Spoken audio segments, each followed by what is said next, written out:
Halo. Assalamualaikum warahmatullahi wabarakatuh. Perkenalkan, nama saya Tarisa Sabrina Adiagarini, biasa dipanggil Tarisa.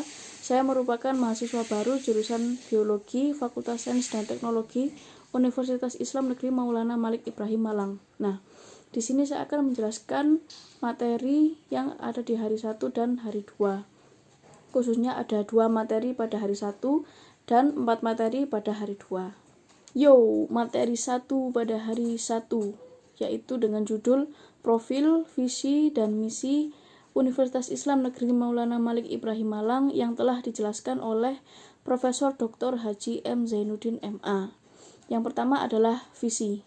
Visinya yaitu terwujudnya pendidikan tinggi integratif dalam memadukan sains dan Islam yang bereputasi internasional. Nah, selanjutnya ada misi. Misinya yaitu mencetak sarjana yang berkarakter ulul albab, menghasilkan sains, teknologi, seni yang relevan, dan budaya saing tinggi. Materi kedua di hari pertama dengan judul Wawasan Bidang Kemahasiswaan yang telah dijelaskan oleh Dr. Ahmad Fathah Yasin MAG.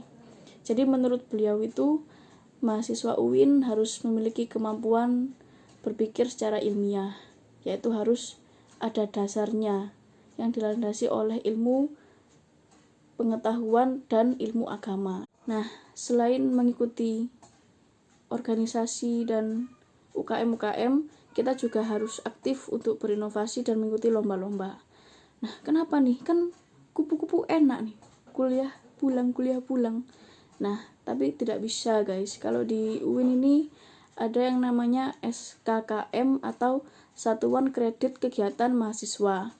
Nah, jadi kegiatan-kegiatan kalian yang ada di kampus ini bakal dihitung nih, ada poin-poinnya. Oh iya guys, hampir lupa.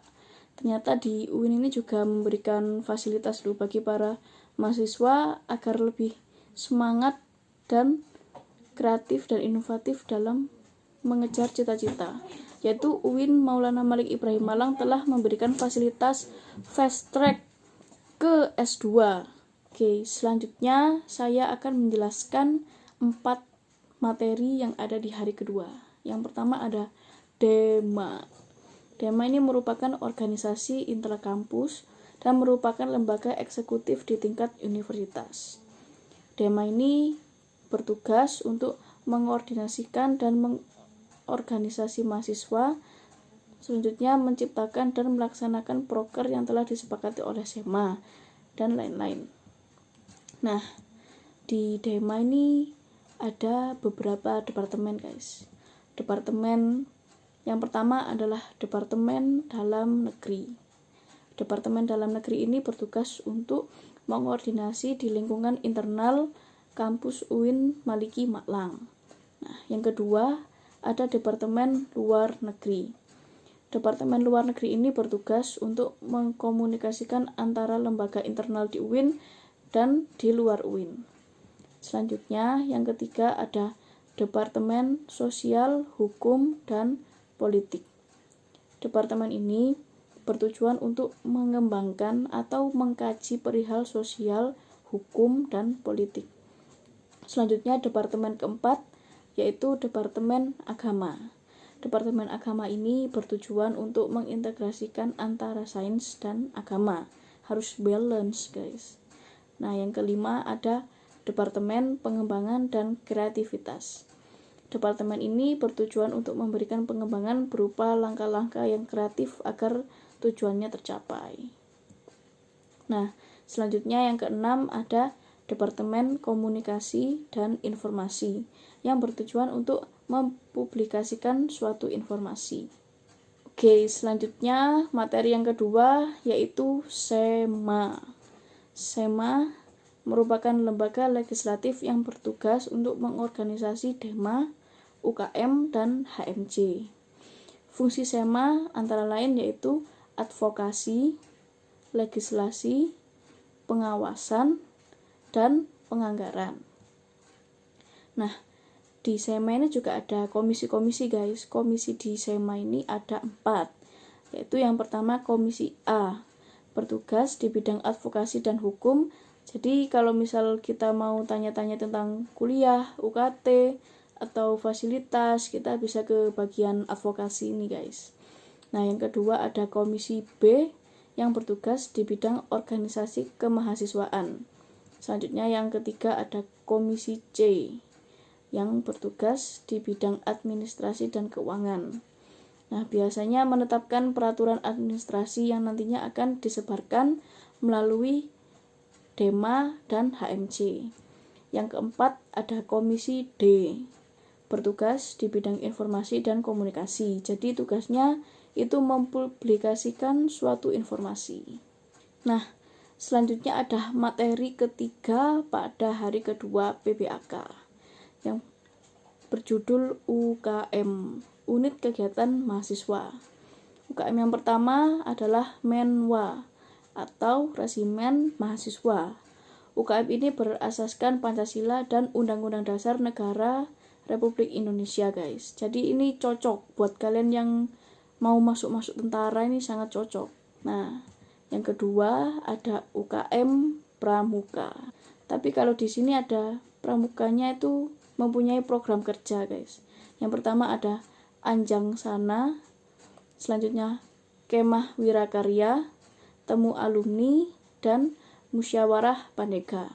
Nah, selanjutnya UKM yang ketiga itu ada Korps Sukarela PMI Unit UIN Malang. Program kerja dari UKM ini adalah rapat bulanan, kartu kendali, pengukuhan angkatan kehormatan, dan mustata XXIX. Nah, selanjutnya yang keempat ada UKM Paduan Suara Mahasiswa Gema Gita Bahana. UKM ini bertujuan untuk mengembangkan bakat dan minat kita di bidang tarik suara. Yang kelima ada seni religius, bertujuan untuk membentuk kader seni Islami yang beriman dan bertakwa. Selanjutnya yang ketujuh ada UKM teater komedi kontemporer. Nah, dari namanya saja kan sudah tahu ya, kalau ini tuh akan menunjukkan sebuah seni teater. Selanjutnya yang ke-8 ada Mapala Tursina. Nah, kepanjangan Mapala ini adalah mahasiswa pecinta alam ya. UKM yang ke-9 itu ada Junior. UKM ini bergerak di bidang tarik otot alias olahraga. Nah, selanjutnya ada UKM yang ke-10 yaitu Kopma PD atau Koperasi Mahasiswa Padang Bulan. Koperasi ini mempunyai visi untuk menjadi koperasi yang mandiri dan kreatif. Koperasi ini mempunyai toko Toserba. Nah, ada beberapa kegiatan-kegiatan yang diselenggarakan oleh Koperasi Mahasiswa Padang Bulan ini guys. Yang pertama ada pelantikan, yang kedua rapat pengurus, yang ketiga Kopma Tulang, yang keempat ada pelantikan LSO, yang kelima ada gathering karyawan, yang keenam ada big event seperti Kopma Fair dan Diksar atau pendidikan dasar.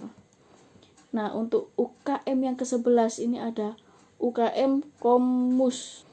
Kepanjangan Komus adalah Komunitas Musik Studio 3. Di UKM ini memiliki beberapa divisi, yaitu Event Organizer, Music Management, Social Development, Multimedia, dan divisi-divisi yang lain. Karya-karya dari UKM ini juga bisa kalian dengar loh guys di Spotify. Untuk UKM yang ke-12 itu ada Taekwondo. Annyeonghaseyo. Dari namanya sudah jelas ya, kalau UKM ini ada di bidang olahraga bela diri. Di Taekwondo ini juga memiliki kegiatan-kegiatan rutin seperti latihan yang berada di hari Rabu, Kamis, Jumat, Sabtu pada malam hari, dan Sabtu di pagi hari. Agenda kegiatan di UKM Taekwondo ini ada try-in dan diklat. Nah, selanjutnya ada UKM ke-13 yaitu Jepret Klub Fotografi. Jepret. Ini jelas ya, fotografi, foto-foto gitu ya. Ini mempunyai kegiatan open recruitment di setiap semester genap, diklat, pameran Mustang, dan pengenalan alat-alat fotografi. Keren-keren. Yang ke-14 ada Simfoni FM. Simfoni FM ini merupakan UKM yang merupakan penyiaran radio ya. Mempunyai banyak sekali program siaran di radio, yaitu ada Simfoni Morning Show, Free Time, Fresh and Relax, Hai Indonesia, Mizan, Muslim Zaman Now, Halo Kampus, Free Line, English Day, Daebak, Simfoni Soccer, dan lain-lain. Wah, banyak sekali guys ini programnya ini. Nah, tidak hanya siaran di radio, tetapi Simfoni FM juga mempunyai kegiatan offline, seperti Simfoni Indie Awards dan Station. UKM ke-15 ada LKP2M. Nah, UKM LKP2M ini bisa untuk para mahasiswa baru yang suka meneliti atau mengkaji sesuatu guys, cocok sekali. Nah, di UKM LKP2M ini memiliki beberapa biro. Yang pertama ada biro kajian yang bertujuan untuk melatih nalar kritis kita. Yang kedua ada penelitian yang bertugas untuk menulis dan mengelola jurnal. Dan yang ketiga ada keorganisasian yang bertugas untuk membangun kekeluargaan antar LKP2M. Sip, ini yang terakhir guys. Yang ke-16 nih. UAPM Inovasi. Kepanjangannya itu Unit Aktivitas Pers Mahasiswa Inovasi. Nah, ini bergerak di bidang jurnalistik.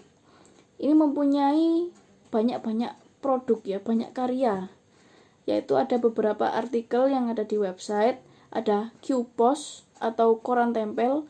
Ini korannya kalau misalkan kita offline itu ditempel di mading-mading guys. Nah, terus yang terakhir itu ada program kerja yang besar dan unggulan, yaitu majalah.